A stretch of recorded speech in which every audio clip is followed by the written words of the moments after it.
DW AfricaLink. Imagine waking up as a parent, sending your child to school, only for them never to return home. The next time you hear about your child, you are told he or she has been kidnapped. This is the harsh reality for many families in Nigeria today, as the country battles a disturbing rise in mass abductions, especially targeting school children. The situation is leading many to ask an all important question: is the Nigerian school system safe? Stay with us for more. This is AfricaLink, the podcast that connects you to the stories that matter across Africa. I am Ajua Tenkrama Domina. AfricaLink, every weekday here on DW. In several parts of Nigeria, going to school has become a dangerous gamble. Armed groups are increasingly targeting classrooms, abducting students and teachers, disrupting communities, and deepening fear. Experts warn that beyond the immediate trauma, the long term consequences for Nigeria's education system could be devastating. In 2024, UNICEF reported Nigeria now has the highest number of out of school children in the world.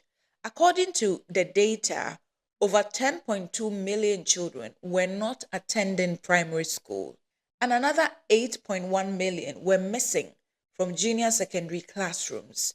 With kidnapping on the rise, many fear these numbers will only grow, raising urgent questions about the future of education in Africa's most populous nation. Today, we are asking, what does this crisis mean for Nigeria's education system, and what can be done to protect children? To help us unpack this, I'm joined by Uche Ohanele. She's an educationist at the University of Abuja. I also have DW's Ben Shaman joining from Abuja. Ben, I need you to give us an update or a breakdown of what exactly the situation is as far as school abductions are concerned. How widespread are we talking about? Well, you see, what started in April 2014 with the Chibok Girls Secondary School adoptions, 276 students were taken away, all of them girls. The trajectory went to that's from Borno State. It went to Yobe State, where you had girls' secondary schools or school also been attacked in Dapchi. In that case, 110 students were taken.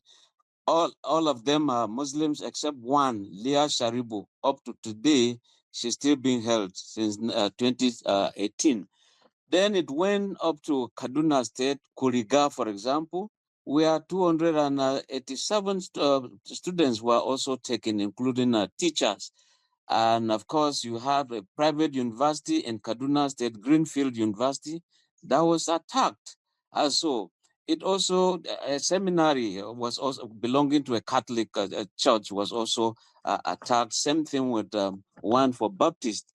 So it went on to the extent that the Almighty Defense Academy of Nigeria, where military officers are being trained, that was also attacked. So it's widespread. It went to Kebbi State, it went to Zamfara State, and the trend appears to be continuing.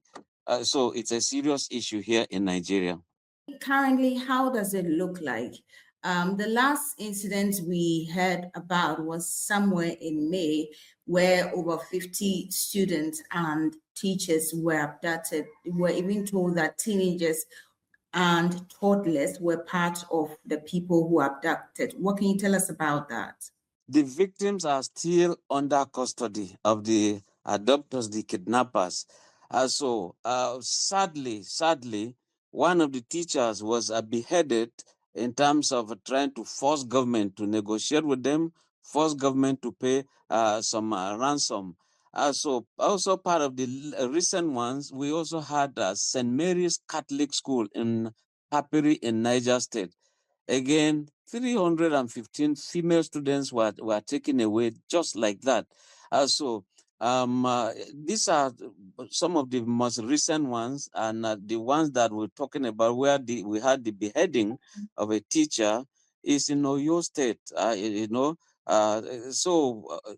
thing is not ending so soon as we are seeing, but we are hoping that it could be better. Thank you, Ben. Uche, let me bring you in at the moment. I'm a parent. I wake up, I dress up my kid for school, hoping that they go get knowledge, come back home, be better, citizens in the future.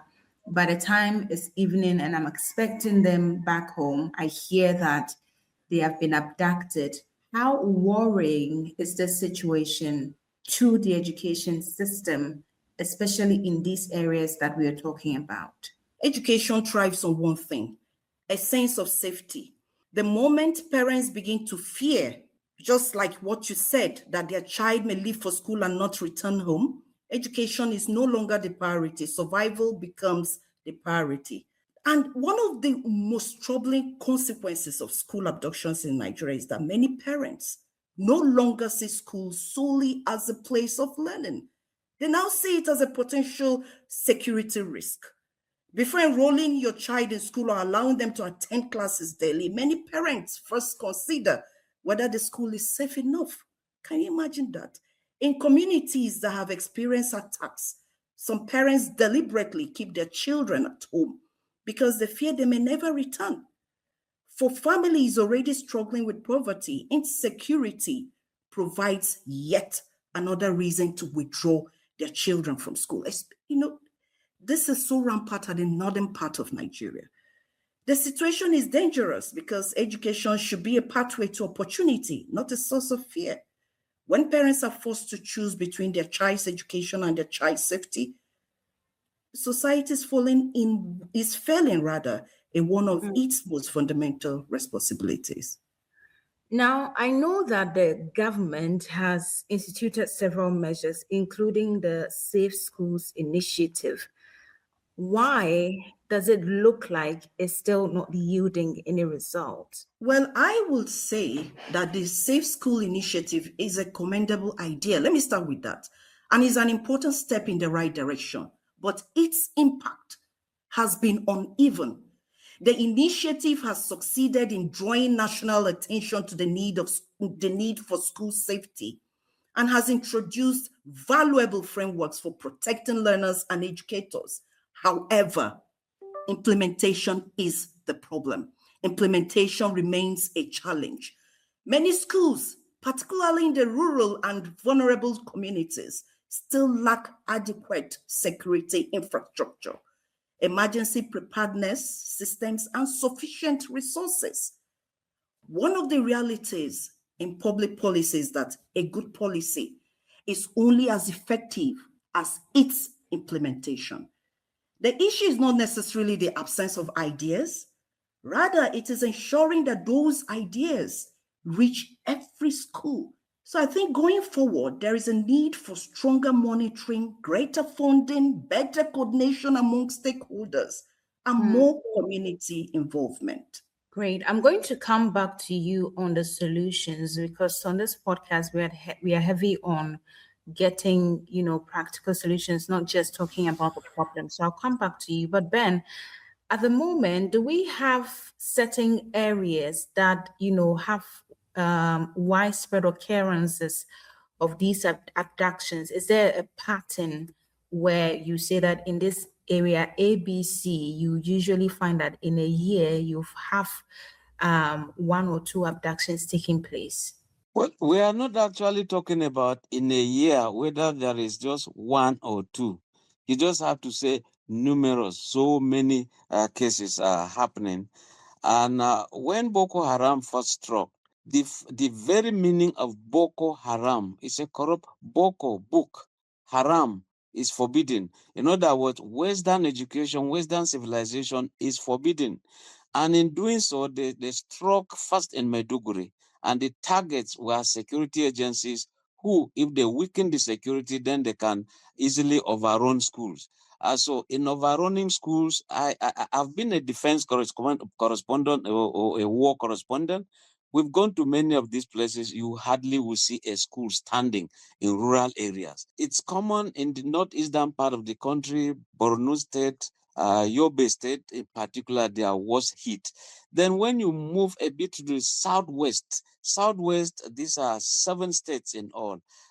And there is none that is spared in terms of these attacks, whether it's Kaduna, whether it's Kano, whether it's Jigawa, Zamfara State, Sokoto, Kebbi, they all have come under attack, and they are happening unabated. It's getting worse and worse. Now they've shifted a bit to the central part of Nigeria, Kogi State, Niger State, not forgetting Abuja. And in these areas, from there, they moved again to the southwest, where Ekiti is not spared, Oyo State is not spared. And of course, people are saying that they've started seeing some signals in Lagos. And once that is done, it appears that they'll just go around the federation, which is not too good for security, it's not too good for students, for parents, for humanity. You have talked about the fact that it started from somewhere. Now it is expanding in its scope. Is there fear among Nigerians that, in time to come, if things are not properly, put in place to curb this, it may spread across the entire country? The fears are palpable. If they were, look, you can even see elements of fear as per number of schools being shut down. Parents have these fears that, look, why should I send my child to look for civilization? And uncivilized people are now dealing with such a person. So the fears are there. And you could also see that the perpetrators are intensifying their activities in terms of making sure that they attack schools. And that is why they could go and take not just 2-3 students, they take them in tens, in hundreds, and that number is so massive and massive. And the way the mode of operations are wonderful. Sometimes they come in motorbikes and they just haul them into one motorbike and carry as many as 5, and they're always armed. It's a thing that some people tend to see some connivance at the point. Take the case of Papiri, for example, where you have soldiers guiding some of these schools. It's since realized that when you withdraw soldiers, then there's always an attack. So it means someone somewhere is communicating with someone. People, even those in authority, will always be asking, what happened? Why did this take place? It happened around Fad and Kagoma in Kaduna State, where you have a mission school where reverend fathers have been trained. Twice these people were withdrawn, the security operatives were withdrawn, twice attacks took place. So we've seen that pattern. And so is it going to continue? These are things that researchers are doing. But again, that connivance theory, people are believing that some people somewhere are benefiting. Usually when you have a war situation, that is what you call the economy of the war. Some people will feel, okay, how do I benefit? You import the guns, you pay. Somebody smiles to the bank, so to speak. Uche, Ben has said something, in fact, 2 critical points. One of them is that these attacks are spreading. It's not just, centered in the northern or northwest or, southern part anymore. It is actually spreading. What is the risk if things are not put in check immediately? And the second thing he said, which is quite also interesting, is that there seemed to be an intelligence problem, so that the moment, you have military persons withdrawing from these areas, you see the attacks happening. So it could be that, people are hinting or giving, leads to some of these attackers. What can you say about these 2 issues that Ben have raised? One thing with this is that when children stop attending school because of fear, many never return.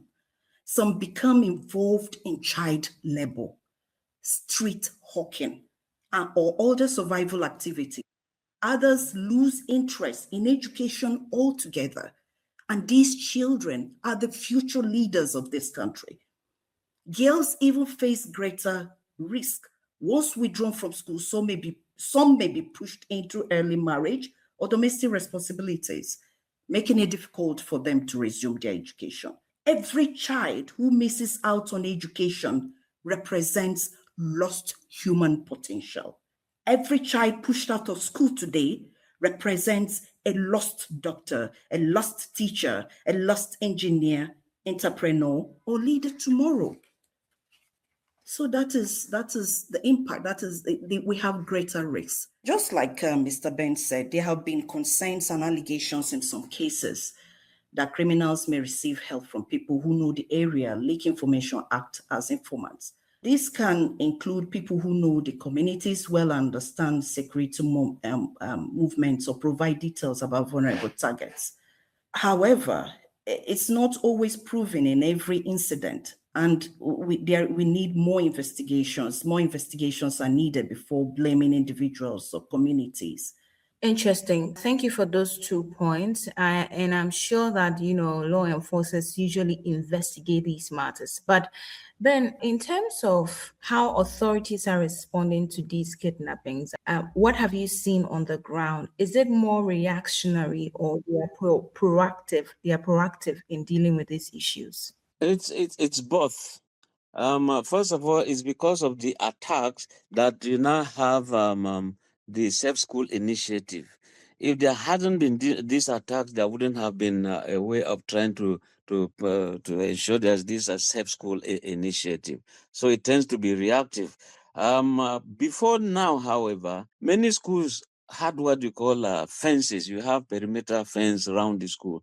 But I cannot tell you, Ajuan, that many schools are not fenced, and so you have people who can just move in unhindered, and that's why they can just kidnap as many as possible.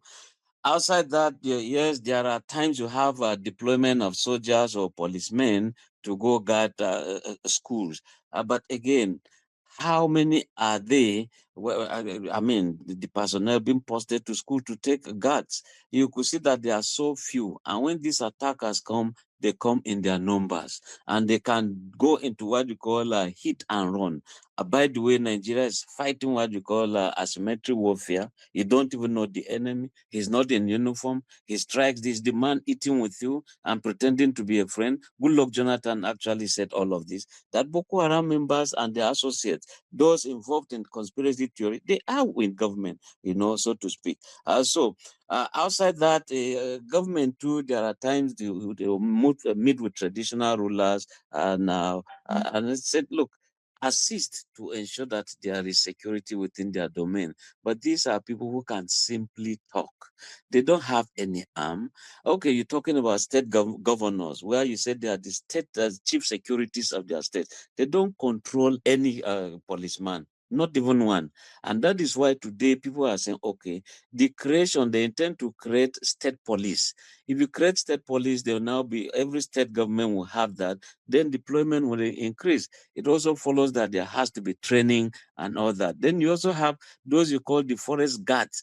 These are people who go into the forest, there are kidnapping, they go there, they tend to know the terrain, and of course, they can go and do some yeoman's job there to ensure that victims are set free.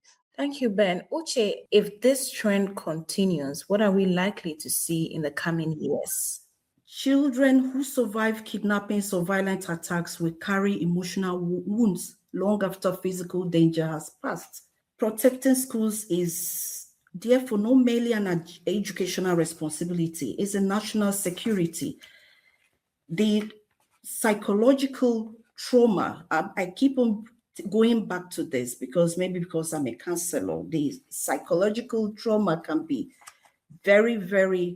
will be a long-term consequence, will really affect the children so much.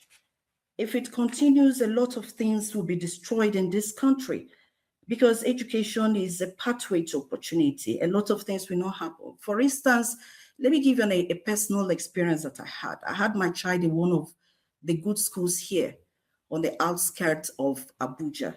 But immediately we heard of this insecurity, it was just perceived. It's not as if it's something that happened. We had to pull our child away from that school. We loved that school. So if this happens, even we won't have qualified teachers in school the quality of education will decline. Children may still attend school, but the quality of learning will suffer because qualified teachers are unavailable. We must remember that education is not simply about buildings and classrooms. It's the teachers who bring learning to life. And some of these educators request transfers to safer locations. Some of them leave the profession entirely. Security agencies should work closely with communities to get early information about criminal movements, protect people who provide useful information so they are not afraid to speak. Also to secure schools and communities, fence vulnerable schools, control entry points, improve lighten and provide emergency communication systems, increase security around schools and rural communities where these attacks are common. All right, Ben, what are the solutions you would suggest for Nigeria to deal with this school kidnappings, abductions, and the insecurity problem?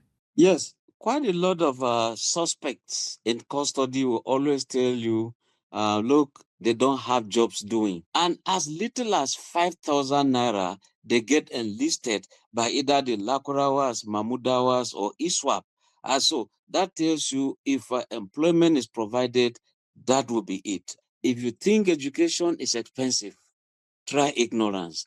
And it's because of this ignorance that Nigeria is suffering this way educationally, that is supposed to be the springboard for development in Nigeria. Very well. Thank you so much. Ben Adam Sherman is DW correspondent in Abuja, Nigeria. Earlier, you heard Dr. Uche Ohanele. She's an educationist and associate lecturer at the Institute of Education, University of Abuja. Thank you, ladies and gentlemen, for your time. Thank you very much, Ajua. Yes. Get the stories that are shaping the continent here on AfricaLink. In Abuja and Kaduna, we heard from Nigerians directly affected by the crisis as parents, teachers, and students who live with this fear every day. We have millions and millions of untrained, out-of-school children. They are absolute recruitment, tools in the hands of insurgents like Boko Haram, Lakurawa, ISWAP, and so on and so forth. And this is a danger, a grave danger to our country, and we need to do something about it. I will implore leaders of the North, the traditional, the religious, the political leaders to step up and end this. As a parent, I am always, every time and every day my children go to school, I'm always afraid because I don't know what will happen or the news that will follow. Like in my own area now, a lot of parents, in fact, they prefer keeping their children at home. It is better to see your child alive than for somebody to come and kidnap the child. You don't know the state the child is in it. So it's really, really affecting. It's a serious matter. It's really affecting the enrollment of children, sincerely. I am afraid, other parents are afraid, and a lot of children right now, they are not going to school because of this. I really pray that the government or individuals or the society or the world at large will do something about it. Well, this have really affected education in two ways. One, proprietors are scared of the Fulani headsmen, the Boko Haram, the insurgents. As a result, most proprietors have closed down their schools. And at the same time, the teachers who are earning a living from the little they are getting from their salary, today they won't be able to earn that again. It's, on the other hand, going to increase the poverty rates in the community. I feel the government needs to work too hard on securing the communities so that our students or our children not lose it entirely when it comes to education. When children are too afraid to attend school, when parents hesitate to send them, and when teachers fear for their lives, the entire education system takes a hit. But one thing is clear. Having safe education facilities is not optional, but an urgent requirement. Share your thoughts with us on Facebook and on TikTok at DW Africa. Listen to us on Spotify or wherever you get your podcast. And don't forget to subscribe to our DW Africa YouTube channel so you never miss an episode. This show was co-produced and edited by Kai Nebe. I am Ajua Tinkrama Domina. Bye for now.